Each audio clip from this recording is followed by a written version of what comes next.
മലയാളികളുടെ ഏറ്റവും വലിയ ആഗ്രഹം എന്ന് പറയുന്നത് ഒന്നാം ഭാഗം നിങ്ങൾ അതിന് സമ്മാനിച്ച ആ വലിയ വിജയം, ആ വിജയത്തിന്റെ ശക്തിയിൽ ഈ ഭാഗം കേരളക്കരയിൽ കടന്ന് മറ്റ് സംസ്ഥാനങ്ങളിലും നമ്മുടെ രാജ്യത്തിന് പുറത്തും ആൾക്കാർ ആ സിനിമ കണ്ട് അതുമായി റെസനേറ്റ് ചെയ്യണമെന്നുള്ളതായിരുന്നു നമ്മുടെ ഏറ്റവും മലയാളികൾ ഏറ്റവും ആകാംക്ഷയോടെ കാത്തിരിക്കുന്ന എമ്പുരാന് വേണ്ടിയുള്ള എല്ലാ ഒരുക്കങ്ങളും നടത്തിക്കൊണ്ടിരിക്കുകയാണ് ചിത്രത്തിന്റെ അണിയറ പ്രവർത്തകർ. ഓഫ്ലൈൻ പ്രൊമോഷൻ വരെ കഴിഞ്ഞ ദിവസങ്ങളിൽ ചിത്രത്തിന്റേതായി ആരംഭിച്ചു കഴിഞ്ഞു. ഏറ്റവും വലിയ ക്രൗഡുകൾക്ക് മുന്നിലേക്കാണ് എമ്പുരാന്റെ പ്രൊമോഷനുമായി അവർ എത്തിക്കൊണ്ടിരിക്കുന്നത്. അത് വലിയ രീതിയിൽ തകൃതിയായി തന്നെ നടക്കുന്നു. അതിന് പോസിറ്റീവ് റെസ്പോൺസ് ആണ് പ്രേക്ഷകർ നൽകിക്കൊണ്ടിരിക്കുന്നത്. കാരണം അവർ പല അഭിപ്രായങ്ങളും പറയുന്നുണ്ട്. ഇത്ര വലിയ സിനിമയാണെങ്കിൽ ഇത്ര വലിയ പ്രൊമോഷൻ സാധ്യമാക്കണം, അത് ചെയ്യണം എന്നൊക്കെ. എന്നാലേ അത് എല്ലാവരും അറിയുകയുള്ളൂ. എന്നാൽ അതുപോലെ തന്നെയാണ്, എങ്കിൽ അതിനപ്പുറം തന്നെ അവർ ചെയ്തുകൊണ്ടിരിക്കുന്നത്. എന്നാൽ മോഹൻലാലിന്റെ ആരാധകരുണ്ടല്ലോ, അവർ വേറെ രീതിയിലാണ് എമ്പുരാനെ വേറെ തലത്തിലേക്ക് കൊണ്ടെത്തിക്കുന്നത്. അതവർ ഫാൻ ഷോ വെച്ചുകൊണ്ട് ഞെട്ടിപ്പിക്കുകയാണ്. ഒരു ഭാഗത്ത് എമ്പുരാനെ ഇന്ത്യ മുഴുവൻ അറിയിക്കാനായി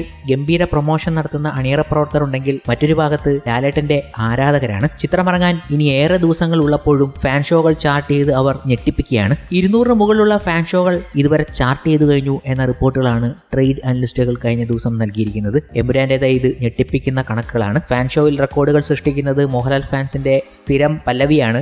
അതിപ്പോഴും ഒരു കുറവും കൂടാതെ നടക്കുന്നു. മോഹൻലാലിന് ഒരു ഡൗൺഫാൾ ഉണ്ടായപ്പോൾ പോലും അദ്ദേഹത്തിന്റെ തിരിച്ചുവരവ് അത് ഗംഭീര രീതിയിൽ ആഘോഷിക്കുകയാണ്. ഇതുവരെ പ്രീസെയിലൂടെ തന്നെ 1 കോടിയിലേക്ക് കയറിക്കൊണ്ടിരിക്കുകയാണ്. കേരളത്തിലെ ഫാൻ ഷോകളിലൂടെ മാത്രമെന്ന് പറഞ്ഞുകൊണ്ട് അവർ ഞെട്ടിപ്പിക്കുന്ന കണക്കുകൾ കൂടി പറയുകയാണ്. 1 കോടിയിലേക്ക് കയറിക്കൊണ്ടിരിക്കുന്നു, അതും പ്രീസെയിലൂടെ. പ്രീസെയിൽ എന്ന് പറയുമ്പോൾ ഇപ്പോൾ ഫാൻ ഷോകൾ മാത്രമേ അവർ ചാർട്ട് ചെയ്യുന്നുള്ളൂ. അതിലൂടെ തന്നെ 1 കോടിക്ക് അടുത്തേക്ക് സഞ്ചരിച്ചുകൊണ്ടിരിക്കുന്നു. ഒരു വലിയ ട്രെൻഡായി മാറുകയാണ്, വലിയ ഡിമാൻഡായി മാറുകയാണ്. എമ്പുരാന് അത്രയ്ക്ക് വലിയ റെസ്പോൺസ് ആണ് പ്രേക്ഷകർ നൽകുന്നത്. ഇനി ഈ ചിത്രം ഇറങ്ങുമ്പോൾ എന്തൊക്കെയാണ് സംഭവിക്കുക എന്ന് കണ്ടു തന്നെ അറിയാം. ചെറിയൊരു പോസിറ്റീവ് റെസ്പോൺസിന്റെ കാര്യം മാത്രമേ ഉള്ളൂ. അതൊക്കെ ഒരു ഭാഗത്ത് പ്രേക്ഷകർ പറയുന്നുണ്ട്. വലിയ രീതിയിലുള്ള ചർച്ചകൾ നടക്കുന്നുണ്ട്. ഇനി FTFS ടൈമിംഗ് കൂടി കൺഫേം ആക്കിയാൽ ബാക്കിയെല്ലാം ഓക്കെയാണ്. മാർച്ച് ഫസ്റ്റ് വീക്കിൽ FTFSന്റെ ടൈമിംഗ് കൺഫർമേഷൻ ഉണ്ടാകുമെന്നാണ് ട്രേഡ് അനലിസ്റ്റുകൾ നൽകുന്ന വിവരങ്ങളും. ഇതൊക്കെയാണ് എമ്പുരാന് വേണ്ടി ഫാൻസ് ഒരുക്കി വെക്കുന്ന ഞെട്ടിപ്പിക്കുന്ന ചില കാര്യങ്ങൾ. മോഹൻലാലിന്റെ ലൂസിഫറിന് ശേഷമുള്ള വരവ് കാണാൻ വേണ്ടിയുള്ള ഒരു ആകാംക്ഷ. അതിനപ്പുറം തന്നെ ഈ ചിത്രം ഗംഭീര രീതിയിൽ കഥ പറഞ്ഞു പോകും എന്ന് വ്യക്തമാകുന്ന കാര്യങ്ങളാണ് അടുത്ത ദിവസങ്ങളിൽ നമ്മൾ അറിഞ്ഞത്.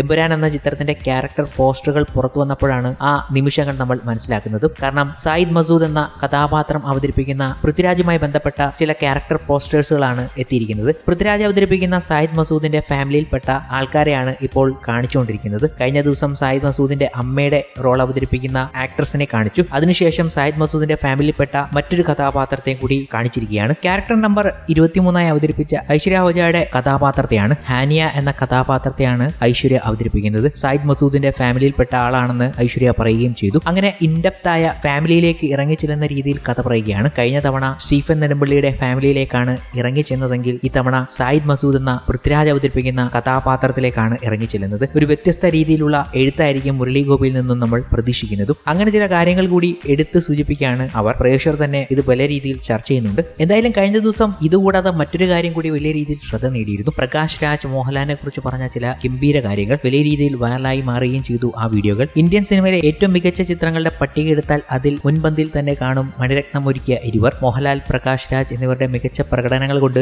സിനിമ ചർച്ച ചെയ്യപ്പെടാറുണ്ട്. ഇപ്പോഴത്തെ മോഹൻലാലിനോടൊപ്പമുള്ള അഭിനയ മുഹൂർത്തത്തെക്കുറിച്ച് പ്രകാശ് രാജ് പറഞ്ഞ വാക്കുകൾ ശ്രദ്ധ നേടുകയാണ്. ഇരുവർ എന്ന സിനിമയിൽ ചിത്രീകരിച്ച ആദ്യ രംഗം മോഹൻലാലിനൊപ്പം നടക്കുന്ന ലോങ് ഷോട്ട് ആയിരുന്നുവെന്ന് അതിന് 24 തവണ റിഹേഴ്സൽ ചെയ്യേണ്ടി വന്നുവെന്നും പ്രകാശ് രാജ് പറയുകയുണ്ടായി. ആദ്യ ഷോട്ട് തന്നെ ലാലേട്ടനുമായി നടക്കുന്ന ഒരു ലോങ് ഷോട്ടാണ്. അതിനുവേണ്ടി ഞാൻ 24 തവണ റിഹേഴ്സൽ നടത്തി. ആ 24 തവണയും അദ്ദേഹം എന്റെ കൂടെ റിഹേഴ്സൽ ചെയ്തു. എനിക്കത് വലിയൊരു പാഠമായിരുന്നു. എന്നെ പുതിയൊരു നടനായിട്ടല്ല അദ്ദേഹം കണ്ടത്. മോഹൻലാൽ എന്ന നടന്റെ ഏറ്റവും വലിയ ക്വാളിറ്റിയാണത്. ഒരു നടൻ എന്ന നിലയിൽ സ്വന്തം അഭിനയത്തെപ്പറ്റി യാതൊരു ആശങ്കയും അദ്ദേഹത്തിനില്ല. അത് എനിക്ക് ഒരു വലിയ പാഠമായിരുന്നു. അത്തരത്തിലുള്ള മികച്ച അഭിനേതാക്കൾ നിങ്ങളുടെ മുന്നിൽ അഭിനയിക്കുമ്പോൾ നിങ്ങളുടെ അഭിനയവും മികവുറ്റതാകുന്നു. അദ്ദേഹം ഒരു മഹത്തായ അഭിനേതാവാണ് എന്ന് പ്രകാശ് രാജ് പറയുകയുണ്ടായി. 1997 മണിരത്നത്തിന്റെ സംവിധാനത്തിൽ മോഹൻലാൽ, പ്രകാശ് രാജ് എന്നിവർ കേന്ദ്ര കഥാപാത്രങ്ങളെ അവതരിപ്പിച്ച ചിത്രമായിരുന്നു ഇരുവർ. ചിത്രത്തിൽ ആനന്ദനായാണ് മോഹൻലാൽ വേഷമിട്ടത്. തമിഴ് സെൽവൻ എന്ന വേഷമാണ് പ്രകാശ് രാജ് അവതരിപ്പിച്ചത്.